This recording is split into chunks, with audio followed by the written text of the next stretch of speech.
I am Jimbo Paris, and you are listening to The Jimbo Paris Show.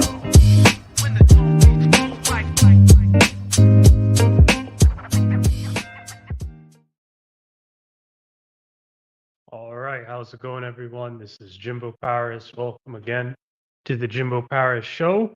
Today we have Robin, and he is a keynote speaker, author, and he is an expert entrepreneur and coach. And from what I could see, he's very, very focused on startup mastery and kind of helping businesses to essentially make startups. So let's see what he has to say. Seems like an interesting guy.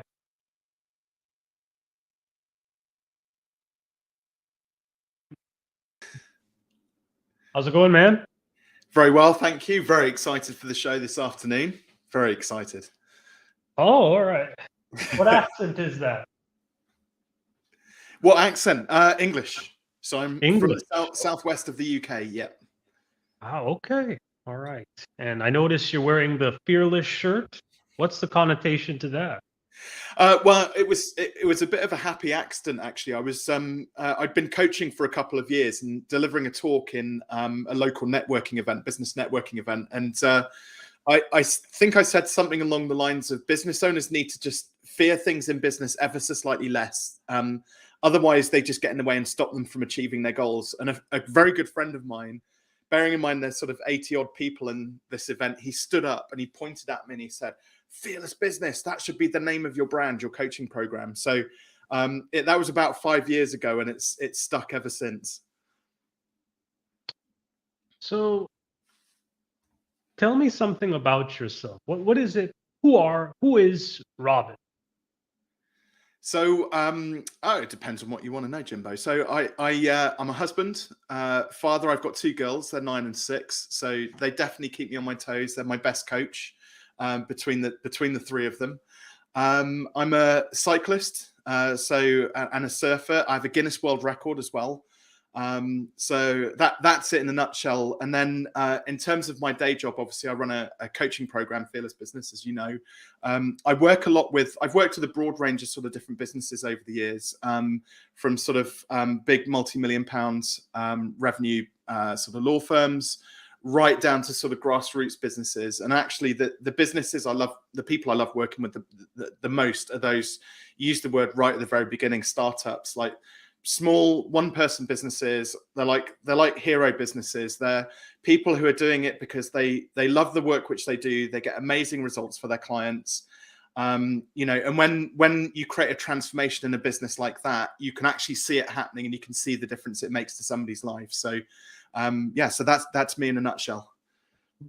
Fascinating. And can we kind of get more into this idea that you mentioned, fearless hero businesses? What are you working on as a coach? How did this all begin? Yeah, so the reality is, like, when you're on the plains of Africa, and there are genuine things to be afraid of, right? So there's hippos and crocodiles and lions and things like that. But the reality is that for many business owners, there's really nothing to be afraid of. There's 2 things that could potentially go wrong in business. So it could be maybe you lose a little bit of money, or you look a bit dumb, you look a bit stupid, essentially. And actually, the reality of those 2 things, like, they're not actually that bad, like, in the grand scheme of things. People forget stuff and they move on. So even if you do something that is a little bit odd, or stupid, like, give it a year and most people will have forgotten about it because they've got their own lives to get on with. And the whole sort of goal around growing a business is one, it's got to fulfill, it's the 3 F's, the golden 3 F's. So it's got to be fulfilling. You've got to enjoy it. It's got to give you the freedom which you want. And ultimately also, the goal of a business is to make profit, is to make a bit of money. So finance, that's the 3rd F. And, there are so many business owners out there. If you watch Shark Tank, or if you watch Dragon's Den here in the UK, or any of those similar sorts of programs, every single one of the business owners on there, the entrepreneurs on there who is, being pitched at, they've all built businesses and they've lost everything. They've rebuilt their businesses, they've lost everything. They've rebuilt everything, they've lost it again. And they've been through that cycle several times. So, the second sort of failure, as it were, if you lose a bit of money, well, there's plenty of case history out there to show that you can always make it back again and start up a new business again and have the success that you want. So the reality is, like, there's nothing to be fearful of. There's nothing to fear in business. And like business owners, I find like they worry about such, I suppose to the individual, they are big things. It's a big deal until you show them the reframe, you show them a different way of thinking about it. So simple things like standing up, for example, and doing a 60-second pitch in front of 50 other business owners at a networking event. Like 90% of people, when they walk into that room the first time, they're absolutely petrified. The last thing they want to do is get up and speak. But once you've done it a few times, the fear starts to subside a little bit, and you've got to go through that process of like practice in order to get better at your craft, to get better at your pitch, to be able to better communicate what it is that you actually do as a business owner. Another big fear is around pricing, for example, which is one of my sweet spots. Too many business owners undersell themselves because they're too afraid to ask for more money, because they think, like, their big fear is rejection. They think that if they ask for more money, they're going to get rejected. But like, again, the goal isn't to go out and collect as many clients as you can. It's not to get loads and loads of yeses. It's to get a nice balance of yeses and a nice balance of no's. And, actually, I believe a good sort of conversion rate for a small business owner is somewhere around the order of 20 to 40%. So actually, you're getting a majority of no's. And if you were to call that failure in a way of getting lots of no's, well, if you get too many clients and you're not charging enough, ultimately what happens is the business implodes on itself, because most small businesses, they don't have systems and processes to deal with a large volume of clients. So the dream business is to have like half the clients, i.e. get lots of no's, turn away more clients than you're taking on, but make double the income. That's an interesting viewpoint. And why do you think we live in this society where people are sort of afraid of? Well, I think the question I have more so is, Dragon's Den is sort of this business in Europe, Shark Tank, America. I look at both. Both are quite good, but they're also quite interesting too, because they're very different. But Yeah. do you think there's also a difference too in your market you work in? Because you tend to work with businesses more so in Europe versus America. You think there's carryover? Well, actually, funny enough, I've got clients. I think we're in about 15 different countries now. So ranging from Brazil, US, Canada, other side of the globe. We've got clients in Shanghai and Hong Kong, Australia, New Zealand, and several European countries. So we've got kind of a very broad range. But I actually see that many of the challenges that business owners face across the world, that they're kind of the same. It's how much do I charge? How do I articulate the value of my offer? How do I actually go out and attract more clients? Whilst we may not want more clients ultimately, most people believe that their biggest challenge is marketing, i.e. I need more clients, until you show them that you need to reprice that offer and repackage it up.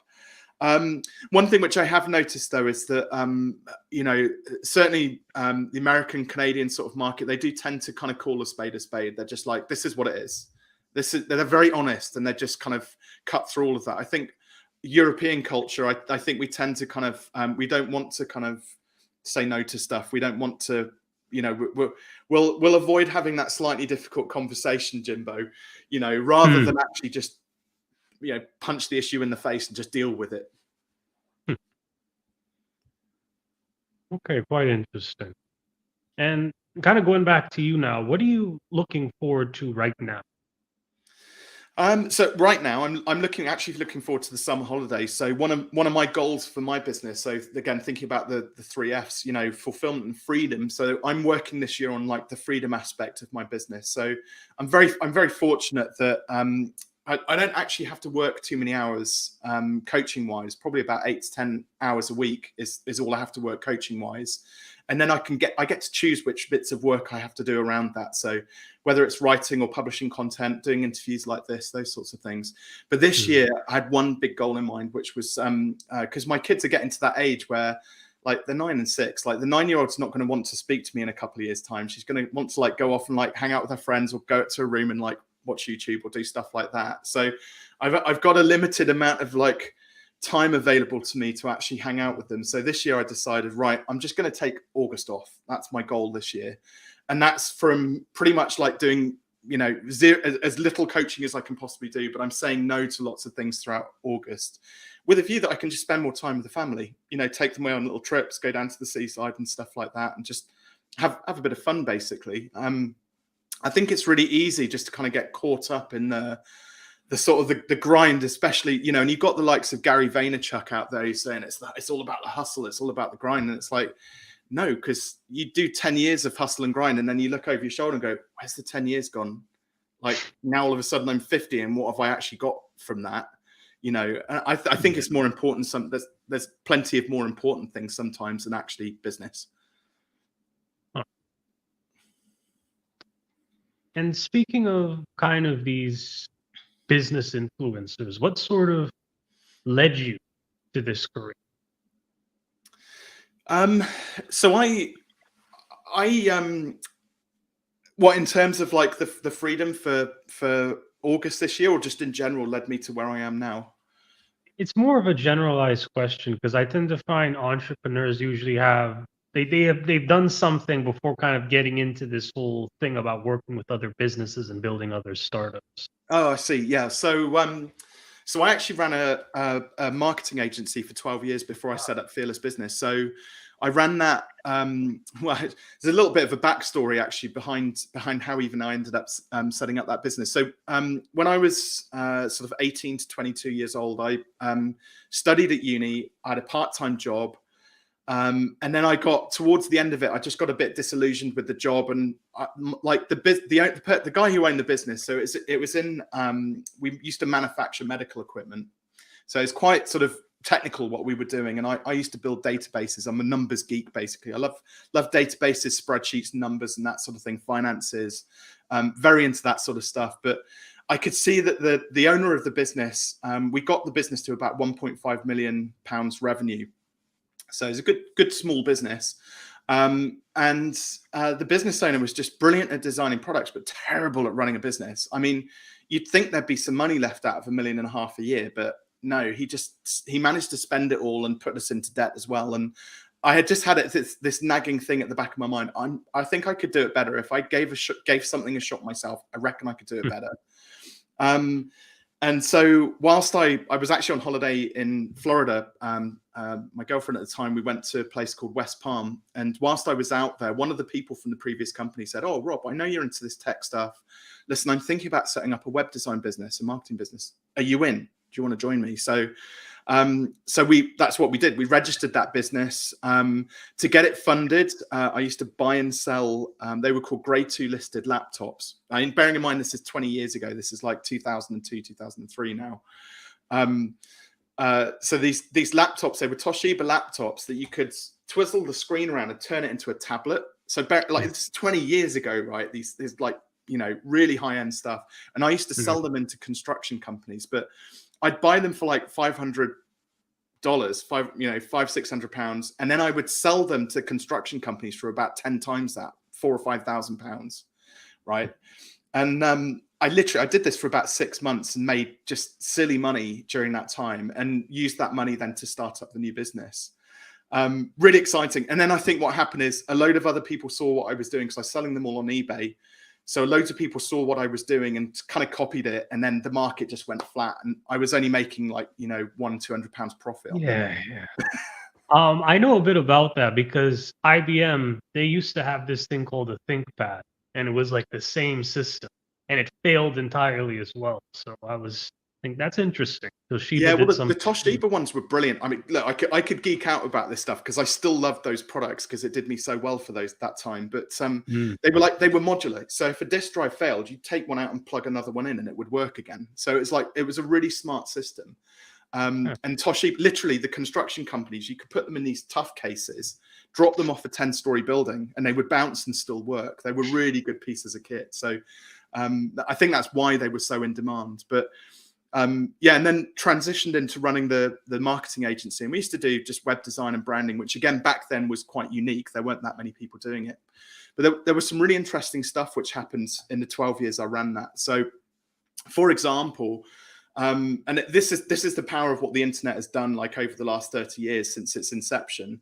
But when I first started my business in the UK, and I think these stats are relatively sort of replicated in the States and other countries as well, but in the UK, we had about 475,000 registered small businesses in the UK when I started that business. By the time I sold my agency, 12 years later, there was 6 million registered small businesses in the UK. So like tenfold increase in the number of registered businesses out there. So if you think about it, there's 10 times the number of web designers, 10 times the number of accountants, 10 times, we name it, there was 10 times the number of every single sort of industry. And actually what happened was it got harder to run a business over that decade because there was so much competition. And it just forced all of the prices down. Certainly here in the UK, it just forced all of the prices down. And it meant that nobody was really being that successful. There was a few sort of standout businesses. We were very fortunate. The recession in 2008, 2009 did us a massive favor because a load of those businesses went out of business. And this sounds like really harsh, right? But a load of those businesses failed. They went under because they just weren't profitable enough. And this is where like Fearless like comes into its own, where you have to think differently to other businesses. You have to make different decisions to all the other businesses, because if you just follow the herd, you're all doing the same thing. Nobody stands out. So when everybody was fighting over prices on things like, I mean, we were selling web hosting, so everybody was like race to the bottom, £5 a month, £10 a month for hosting, like peanuts. And I said to my business partner, we have to go the other way. We have to be like, minimum, our base package needs to be like 10 times that, like £50 a month. And it was that one decision which took us through that recession, because we built up probably, again, it's not much money in the grand scheme of things. Looking back then, it felt like a lot of money, but we were doing probably £10,000 to £12,000 a month on recurring revenue alone for a small agency with like 3 or 4 people in it, you know, and then we had projects on top of that. And it literally, that saw us through the recession. And I remember in my local town, probably pre-recession, there were maybe 25 agencies. Post-recession, there was 5, and we were one of them. You know, so going against the grain, doing the opposite of what everybody else is doing, is sometimes hugely beneficial. So I kind of want to, can we kind of go deeper into that business move that you made? So you raised the cost in general for. Yeah, so literally, so there's this thought process, right? That if you discount something, if you reduce your prices, then it should make it more attractive. More people should want it and come and buy it because it's cheaper. But the difference is, so if you take, I don't know, let's say, you know, your supermarket, for example, where you buy your groceries, where like if somebody walks in there and they buy milk and bread, right, just the daily sort of stuff, and they walk past the baked bean aisle and they see that baked beans are on like a 2-for-1 offer, they'll go, oh, I'll grab some beans. I like beans. There's a 2-for-1 offer. The reason it works for, grocery stores to do discounts and sell things cheaper is because they have something called latent demand. They have a load of people walking through their store every day getting bread and milk. Most small business owners, though, on the other hand, they don't have that latent demand. They're trying to stimulate and create demand. So they can't just throw an offer out there and all of a sudden loads of people buy it, because they just don't have the people walking through their store. So discounting doesn't attract people. And like when you put your prices down, or even like now where you've got, so it's turning into a bit of an economics lesson. I hope I'm not going to lose too many people here. But where you've got inflation going up this year, you know, by 10% or more over the last 12 months, if you keep your prices the same, you're actually 10% worse off than you were this time last year because of inflation, right? So that in effect is a 10% discount that you've kind of introduced. And again, like people think they do it to be competitive, but what happens is when you drop your prices, you're signaling to the market, I've got a ton of baked beans. Now, I don't know about you, but if all of a sudden, like, what's your favorite type of car? Like as a kid, what car did you look at and you're like, that's my dream car. I'd love to have that. I would say maybe Rolls Royce. Rolls Royce, right? So imagine what's a Rolls Royce cost these days? So if you went for a Phantom, it's like what, $400,000? $400,000. $400,000, right? Imagine if Rolls Royce all of a ssudden they're like, oh, we're not selling many Phantoms at the moment. I tell you what we'll do, we'll drop the price to like 40K or 100K even. You'd be like, why are they Why are they dropping the price of it? Why were they selling it for 400,000 last week and now all of a sudden it's 100,000? Like, are they ripping me off with the? So all of a sudden you see all this dynamic of like psychology starting to creep in here, and now is that phantom more or less desirable? Yeah, it becomes less desirable. Becomes less desirable. Now all of your mates have got Rolls-Royce Phantoms, right? And you're thinking, well, I hang on, never thought of it like that. That's very interesting. yeah. Yeah. So you drop the price, and you signal to the market, we've got a whole load of these things. It makes it less attractive, not more attractive. Hmm. Okay. And sort of when you began to take this risk and kind of make this massive change of raising, your prices for web hosting, like, how did you spend your days?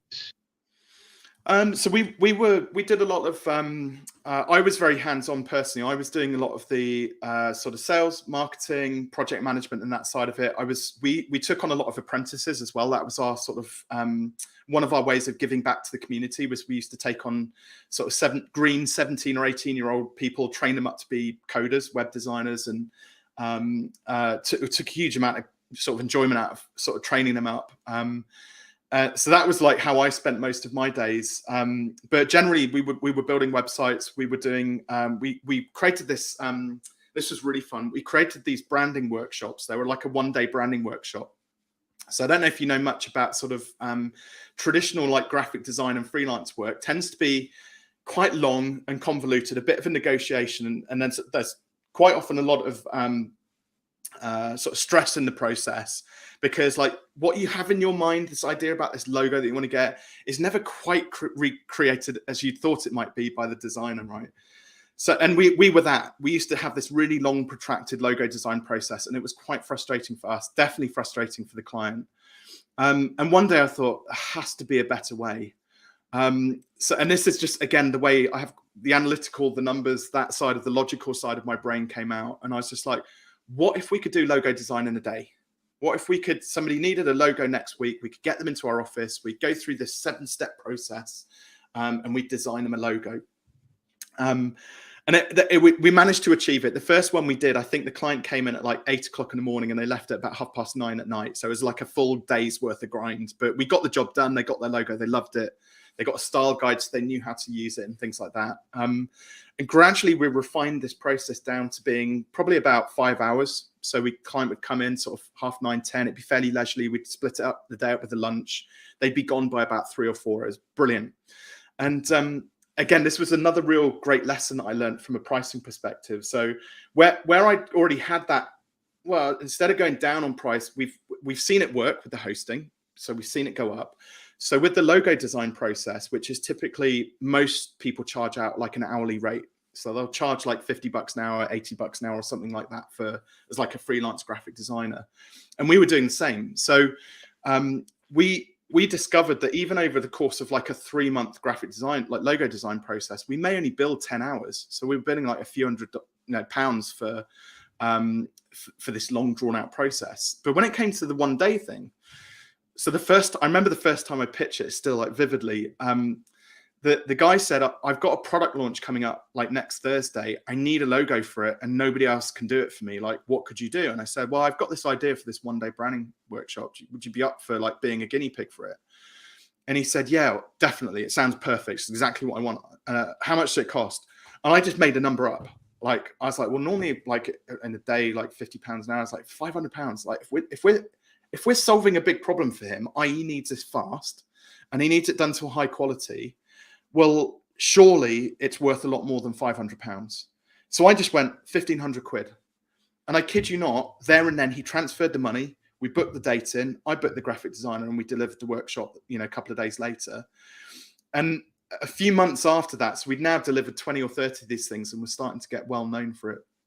One of my mentors phoned me up and he was like, Robin, and I don't know if you're familiar with the geography of the UK. So it's obviously, it's probably about the size of one of your states in the US, right?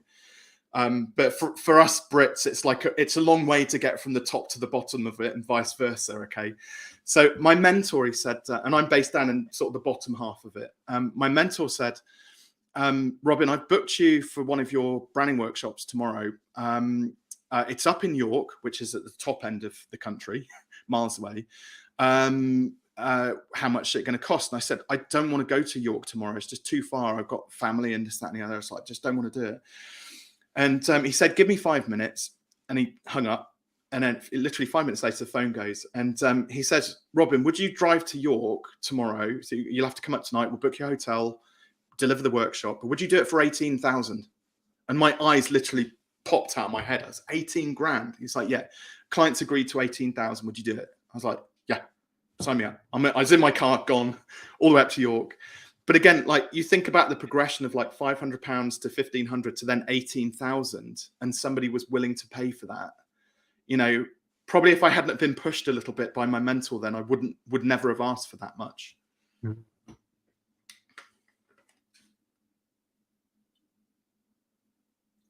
So the next question is, what personal habits are you proudest of? Gosh, that's a really good question. So, I mean, I'm very sort of dedicated, like family guy. So things like the morning routine with me, with the girls, is massively important. Even when they don't want hugs and kisses and try and push me away, they still get them, right? So showing love is actually like a really massively important part of my life, especially where my children are concerned. And then business-wise, it's for me, it's about like it's too easy. Like running a business can be incredibly addictive, right? And this goes back to what I was saying about the Gary V hustle and grind thing.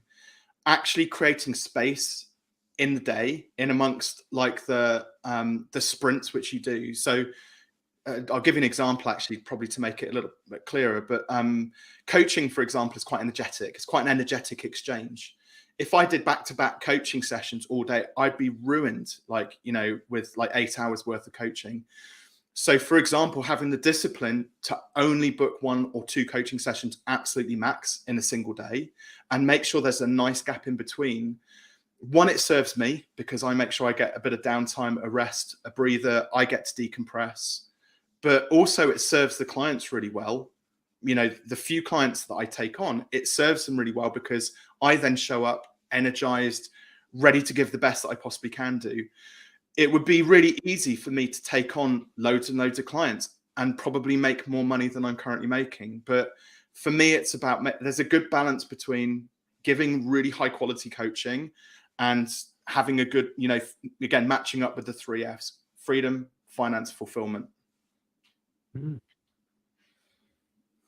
Now, while doing all this and kind of developing yourself, what's the most interesting thing that you've learned recently? So one of the most interesting things is that I've learned recently is about I've kind of codenamed it. I gave it to the group recently. I called it fearless dynamics. It's the dynamic energy that a business experiences, and I think life goes this way as well sometimes. But most people expect, well, business is a good example. So we expect business to be like that: growth, just steady growth, upwards. No kind of peaks or troughs, just go like that. Most people know that the business life cycle kind of looks like that.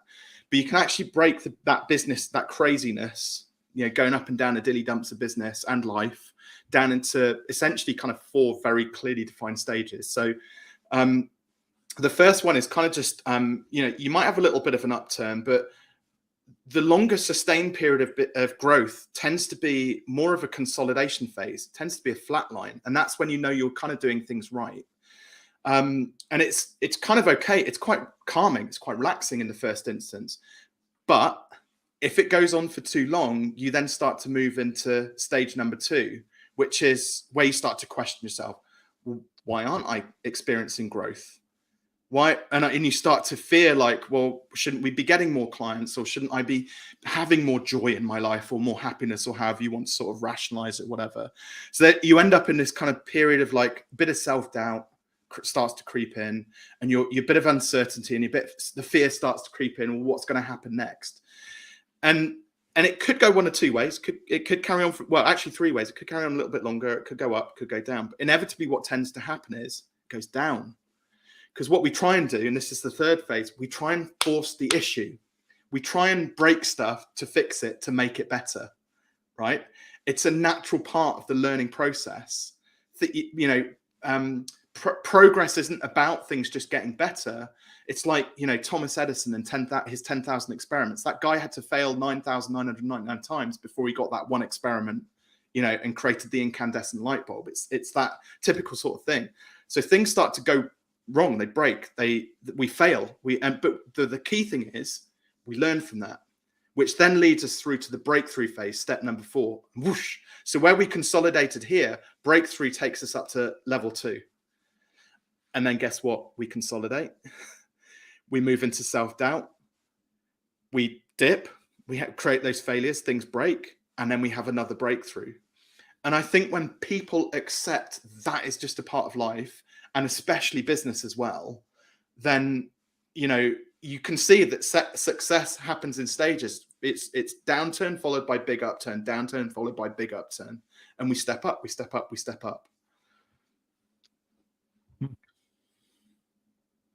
So then what is your investment philosophy? In terms of like pure cash investment or time, or how would you sort of wrap that up? I would say more so in terms of time, because we're talking a lot about work-life balance a lot. Yeah, so I look at it as like Pareto principle. What is the 20% of the things I'm doing that generates 80% of the result? Like no human being can sustain operating at 100% all the time. It just doesn't work like that. So actually, like if you can work 20% of the time but produce 80% of the output, is that enough? And I found that, yeah, it is, because the rest of the time then that you've created for yourself goes into like creativity, goes into breaking stuff so that you then have a breakthrough, right? If you're just consistently, like if I was just doing coaching work 40 hours a week and that's all I did, right, there'd be no time for creativity, learning, making things better, all of that good stuff. So it's actually really important that we're not busy working all of the time, that we have time off to do other stuff. And this kind of goes more into the next piece. This is more financial, but how do you manage your spending habits? Can I make a very gender stereotypical? I save and invest. My wife has mastered spending. That's a bit unfair, to be fair. She works incredibly hard, my wife does. And but it was funny actually, when we had both of our children, she took I had some paternity leave, but she took best part of a year out with both children for maternity leave. And I kid you not, there wasn't a day that went by when we didn't get like an Amazon box like delivered to our doorstep. There was always something there. But no, in terms of like financial investment, so I save a lot, basically. I have some very simple investments, in terms of like property and things like that, which just, make a little bit of money. A majority of my investments actually go back into the business, but not directly the coaching business. I have a new app which I'm building, which is really quite exciting. It's kind of, we've just got our first beta testers. We're starting to get organic users going into that. So my money's kind of being reinvested back into that app at the moment, and eventually that will become a business in its own right. I have a third business which is in content marketing. So I have a lot of, I do a lot of interview speaking, various things like that. So I'm reinvesting a lot of money to make sure things like our website are up to scratch. So people are interested in sponsoring the podcast, they're interested in sponsoring the blogs that we write, and various things like that. So it's little investments really just to make things better, and starting to kind of, for me, like, I mean, I'm nowhere near where I want to be, by the way. I certainly haven't made it by any stretch. In some respects, I think there's a common train of thought that some of the most successful entrepreneurs have something like 7 streams of income, in whatever shape or form that takes. I think I've ticked off. I'm at 4, about to get my 5th. So I'm not that far adrift from where I need to be. And sort of what's the ideal process to setting up budgets? What budgets for the business, or? So from what I understand, people always say have a savings account for your business, one for Yeah. yourself. Like, what are the general what's the general system you follow? Yeah, so I don't know if you're familiar with it. There's a book called Profit First by Mike Michalowicz, and he talks about, so essentially, like, as a business owner, you need, I think it's 5 different accounts, bank accounts. So Okay. you have your business tax, which is covered first. We have something called VAT. So I don't know what you call that, the equivalent of that is in the States, but we have so you have a corporation tax account, you have a VAT account. So that's like a tax on products basically that you sell. I have something called a fund. So a little bit of every transaction I make multiplies by 10 and it goes into the fund, and I get to spend it mostly on like camera equipment and fun stuff like that, because that's a little bit of a hobby. Obviously paying yourself, that's the profit first part of it. And then making sure that you've got a rainy day fund. So one big goal actually, which I make sure all of our clients actually I instill in them, is to get to a point where you've got 6 months worth of your business's operating expenses tucked away in a savings pot that's accessible, because life is unpredictable. You might have a slight downturn in business, something might happen to your health, but at least if your family's provided for 6 months, life is okay. At least it gives you a little bit of a breathing room for that. So the profit first approach is the one which I'd recommend for most people. If you're in a gainful employment in a job, it's a similar sort of process. Make sure your taxes are taken care of first and foremost, so you don't get any surprises. Have some savings for a rainy day fund, 6 months worth of your mortgage and home payments saved up. And then you can set up if you've got all of that covered and you're able to survive, then you can start to think about, okay, little holiday fund. We'll get Jimbo's Rolls Royce fund, like, starting to build up. It's the nice to haves. Then you can start to create accounts for over time. Interesting. And you have 2 best-selling books, correct? Yeah, I think the first one, the biggest one, is like Online Business Startup, and then the second one is Take Your Shot. that's right. Yeah. Can you tell us a bit of the story behind those 2 books? Yeah, so Online Business Startup I wrote in 2013, and that was kind of coming to the end of my agency days, and I realized that all of the sort of most attractive people business wise they had books out basically. So I was quite fortunate. I did an business accelerator program, and that's where I met my mentor and various other amazing contacts along the way. But Online Business Startup was an interesting one because we had somebody spend a day with us teaching us all about publishing, and I got really into it. I was like, yeah, I'm going to write a book. And I remember I asked a question, because originally it was going to be called Why Websites Fail. It was going to be a book about like how to make a better website more successful, get more visitors, get more clients, and that sort of thing. But I had deep down, and I didn't realize at the time, I had this like really burning like desire to talk to people about business strategy. And I put my hand up tentatively at the back of the room, and I said, is it okay if I'm going to write a book about websites, but I want to talk a little bit about website strategy? Is it okay if I write a chapter? And there was a guy stood behind me, a guy called Daniel Priestley, who's influential author. He's got 4 best-selling books himself and taught me a lot of what I know now. He's nosy. He just shouted out, Rob, just write 10 chapters. It shouldn't just be like, if it goes well, just write another bloody book on it. He's like quite vociferous. He was just like, just write it. So it ended up being the online part.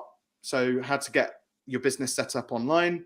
The business part. So what were my 10 lessons in business that I wish I'd known 10 years previous to that? And then the startup part. So that's just helping people to then launch their business out there into the ether. And that did well. I think it sold 20,000 copies. It wasn't just one of these fly by night sort of Amazon bestsellers for like an hour. It ended up being, I think, in the small business and entrepreneurship category for something like 3.5 years at *1 here in the UK and various other countries as well. So great accolade. Take Your Shot, though, the other one, I've got to say that one was slightly different, actually. So when I sold my agency and people started asking me about, oh, I saw you sold your agency, how did you do that? Could you teach me? I realized that kind of Online Business Startup, it didn't really match up with the kind of business coaching, mentoring sort of like brand philosophy story. It wasn't quite aligned with what I was helping people with. And the book itself was I was going to offer this as a gift to anybody listening as well, because I've got some signed copies just as a little bit of a present for everybody who's taken the time to watch this. So I'll try not to give too much away for those who are going to read it. But I did a webinar, and I was originally just going to work with like marketing agencies, web designers, those sorts of people. And I did a webinar, I had about 40 or 50 people on it. And afterwards, about 5 minutes later, my phone's ringing. I'm like, hey, what's this? Oh, right. Okay. You saw the webinar. Great. Okay. What it said. Okay, cool. Tell me about your business. And it was I thought I had 40 web designers in there. And the guy on the phone was a guy called Russ, who was a golf pro. I was like, how on earth did you get onto my webinar for web designers? He said, oh, my mate's a web designer. He suggested I come and listen to you because you're quite interesting. Anyway, Russ, the golf pro, ended up becoming my first proper official coaching client. And so Take Your Shot is a story effectively about his and my journey, but it's told as a story, like a parable, with 5 of like my core coaching sort of principles now from Fearless Business. We went through his pricing, his offer, got into a point where he was speaking and delivering like golf retreats and things like that, which is like where his goals were. He was like desperate just to do more than just be a local golf pro. He's gone on to sort of do great things. So yeah, it's all wrapped up in there. Right. And I think the next question I have is sort of, how do you kind of express or show to your clients that you actually kind of care about them and sort of improving their business? And I think a lot of incubators or maybe coaches and counselors could learn from this. Yeah, I mean, so first and foremost, there's a coaching. The coaching space, for those that know, is a very interesting sort of community. I would say, and this is making a very big generalization and quite a bold statement, but I would say only about 20% of coaches are worth their salt. They're like 80% of coaches are just pretending. There's also a very small subset of coaches who are incredibly successful on the surface, like what you see on social media and things like that.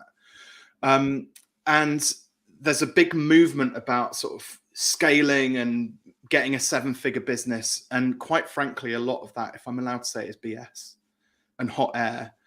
And it breaks a lot of businesses when they force themselves to scale and grow too fast. It breaks the business owner more so. My thing is about having what I call a mighty small business.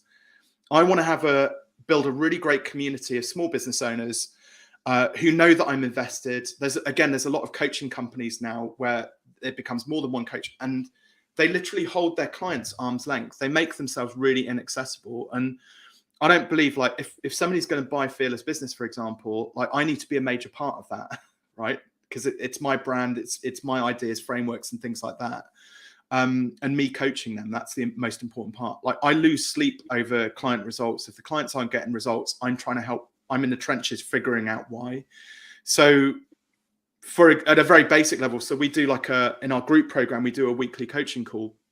I've probably done 3 or 4 extra calls around that, just to help clients who are just going through a bit of a difficult patch at the moment. So they get that extra level of support. I don't have to do that. It's not a part of the program, but I do it anyway. I'm constantly in WhatsApp every day. Just, if people have got little questions about tech or marketing or sales, or they've got an important meeting coming up and they just need a bit of a rocket, at their backside to just get ready and be prepared for, excuse me. I'll answer all of those questions. My philosophy is build a community, and I make myself as accessible in that community as I possibly can do. And I also don't think I'm any better than them. A lot of my clients, like, they're smarter than me, right? So I'd never professed to say that I know more than those people. And so a major part of my work is actually identifying when I need to get some extra help in to help my client. Like, who do I need to introduce them to? Who do I need to open my black book up to give them the support they need to take the next step, rather than allowing myself to put the pressure on me to deliver those results? And it stood me in good stead. It's built, I get 20 messages a day from people trying to sell me stuff to scale my coaching practice. Like, no, if I try and scale it, it won't have the essence of what it holds at the moment.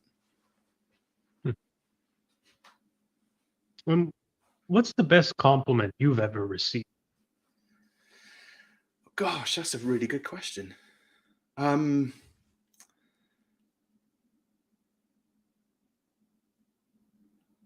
it was actually from Daniel Priestley. So for a very long time, when online business startup was uh, sort of at number one, and Dan Priestley's books were in the same sort of category. I've got all of his books as well.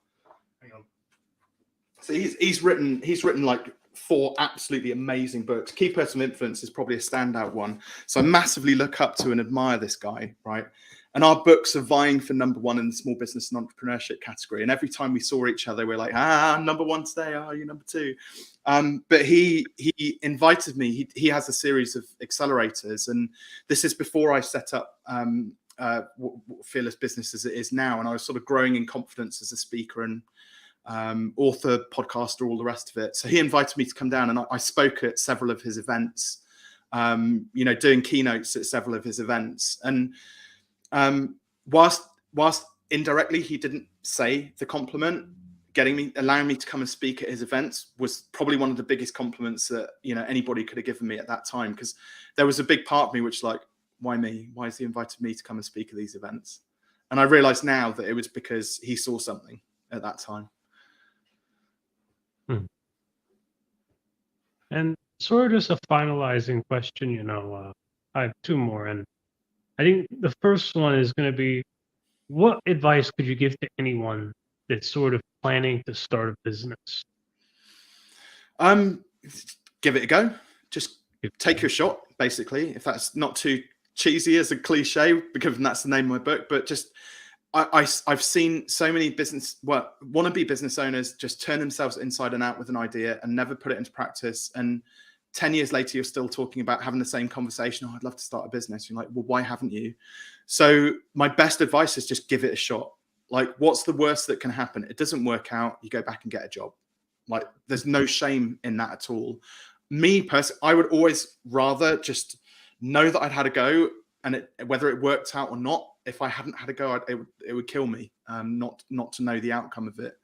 And alongside that as well, like these days when people start businesses, they get really hung up on things like branding, websites, social media, all of these different things. The best thing you can possibly do as a new startup business owner is sell something. And it doesn't matter whether it's for $5, $500 or $5 million. It really doesn't matter. Just get out there and sell something, because I did a business management degree. I spent 4 years studying business. What I've put into practice out of those 4 years is probably 5% of what I learned. Like the other 95% of what I do day to day, I've had to learn on the job. And that just comes from selling something and failing and making mistake after mistake after mistake. And through that, you learn then what works and where your worth is. And final one, again, how can people reach out to you? Yeah, so I mentioned earlier on, so I've got some signed copies of this book. So first of all, I'll mention that address if that's okay. So it's fearless.biz/TYS. And I will ship them anywhere in the world, except for, unfortunately, South Africa. Everything I've ever sent to South Africa has either got stolen or returned to me. So sorry if anybody's listening from South Africa. Everywhere else, you're fine. We'll ship it all around the world. So I'll sign it, take it to the post office myself, and ship it to you. But yeah, connect with me on LinkedIn if you've got any questions, if anything's piqued your interest, if you just want to have a conversation about business, an idea you've got, a problem or challenge that you've got, and my website, which you can see up there as well, robinwaite.com. Just go and shoot me a message. I'll always take questions anytime. All right, excellent. Thank you for being on the show, Mr. Waite. It really was a privilege for both me and the audience. And Likewise. Appreciate it. So we're just going to end it off here. Just a few quick shout outs. So the first one is going to be LifeWork Systems. This is our affiliate partner. If you want any ways of figuring out how to improve your business infrastructure, your employee infrastructure, and you have 100 plus or more people working in your business, reach out and I could give you a free connection to her and we could get started figuring that out for you. Next thing, it's going to be our YouTube channel. Subscribe now to us, ring that bell. Next thing is going to be our Roku channel. We're on Roku TV. That's also going to be uploaded there soon, but I'll let you know. And then the final thing is going to be Jimbo Paris Consulting Services. If you want anyone to help you out, start out your own podcast, learn and figure out how to create your own online business at cheap prices for free. Obviously, I'm offering you this for free. Ask me. And again, I could show you how to run a business using very, very low costs without depending on any type of other business to keep you up and running. And finally, we have a Ko-fi. Please support me on Ko-fi. This business is entirely crowdfunded, so give me a quick donation, subscribe. Anything helps to just keep this up and running. All right. So thank you again for watching the show. This is the Jimbo Paris Show.